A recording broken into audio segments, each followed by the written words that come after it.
लालू परिवार पर इन दिनों मुसीबतों का पहाड़ टूट पड़ा है। एक तरफ बिहार की सत्ता चली गई, वहीं दूसरी तरफ ईडी से पूछताछ के बाद लालू के जेल भेजे जाने का खतरा भी बढ़ चुका है। जमीन के बदले नौकरी यानी लैंड फॉर जॉब घोटाले में ईडी लालू यादव से पूछताछ कर रही है। वहीं लालू यादव की बेटी रोहिणी आचार्य ने ईडी की पूछताछ पर नाराजगी जाहिर की है। रोहिणी ने नीतीश कुमार, ईडी, सीबीआई सहित केंद्र सरकार को भी निशाने पर लिया। लालू की बेटी रोहिणी आचार्य ने सोशल मीडिया एक्स पर लिखा, ये ईडी अफसरों का अमानवीय व्यवहार है। आपको सब पता है पापा की हालत कैसी है। वो बिना सहारे चल नहीं सकते, फिर भी बिना किसी सहायक के गेट के अंदर उन्हें भेजा गया है। मेरे पापा को आज कुछ हुआ तो इसका जिम्मेदार गिरगिट के साथ सीबीआई, ईडी और इनके मालिक होंगे।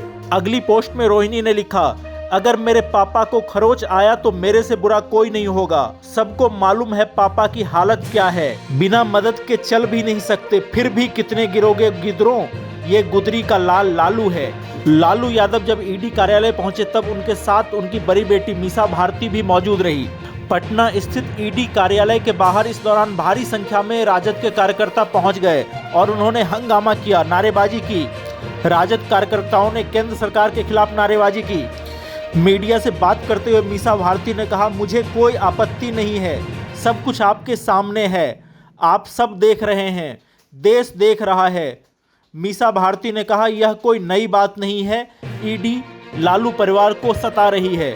समय का चुनाव बहुत सोच समझ के ये सत्ता में बैठे लोग करते हैं। देखिए, आज हमारे पिताजी को बुलाया गया, कल हमारे भाई तेजस्वी को बुलाया गया है, फिर हमें दिल्ली भी बुलाया गया है, मेरी माताजी को, मैं और मेरी बहनों को, परिवार के लोगों को। तो मुझे लगता है कि अब ये जैसे जैसे चुनाव करीब आएगा ना, तो प्रधानमंत्री जी मुझे लगता है बहुत डरे हुए हैं, और डरे हुए हैं तो ये यही काम करेंगे। वो हमारे साथ किए, कल किसी और दूसरी राजनीतिक पार्टी के साथ करेंगे और लीडर्स को इस तरह से बुलाएंगे, तो उनको वो व्यस्त रखेंगे। उधर बिहार के उप मुख्यमंत्री सम्राट चौधरी ने इस मामले में लालू यादव पर हमला किया है।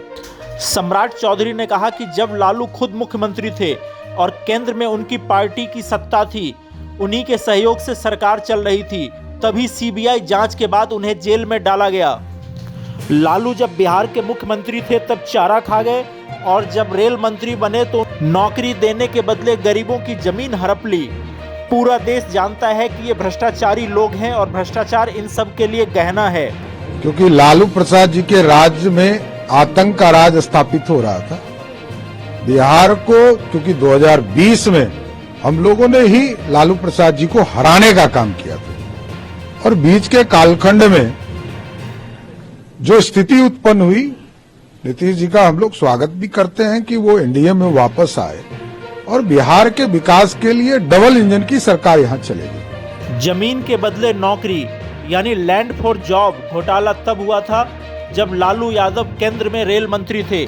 मामला साल 2004 से 2009 के बीच का है। इस घोटाले में राजद के राष्ट्रीय अध्यक्ष लालू यादव के साथ साथ तत्कालीन रेलवे महाप्रबंधक का नाम भी शामिल है। आरोप है कि रेलवे में नियुक्ति दिलाने के बदले में लालू प्रसाद यादव ने उम्मीदवारों और उनके परिवार के सदस्यों से जमीन अपनी पत्नी राबड़ी देवी, बेटी मीसा भारती और बेटे के नाम पर बिक्री के लिए हस्तांतरित कर दिया। सीबीआई ने नौकरी के बदले जमीन घोटाले में बिहार के पूर्व मुख्यमंत्री लालू प्रसाद, राबड़ी देवी, उनकी बेटी मीसा भारती समेत 13 लोगों के खिलाफ पिछले साल अक्टूबर में आरोप पत्र दायर किया था। सीबीआई की रिपोर्ट के मुताबिक लोगों को पहले रेलवे में ग्रुप डी की नियुक्ति दी गई और बाद में जब उन्होंने जमीन का सौदा कर दिया तब उन्हें नियमित किया गया।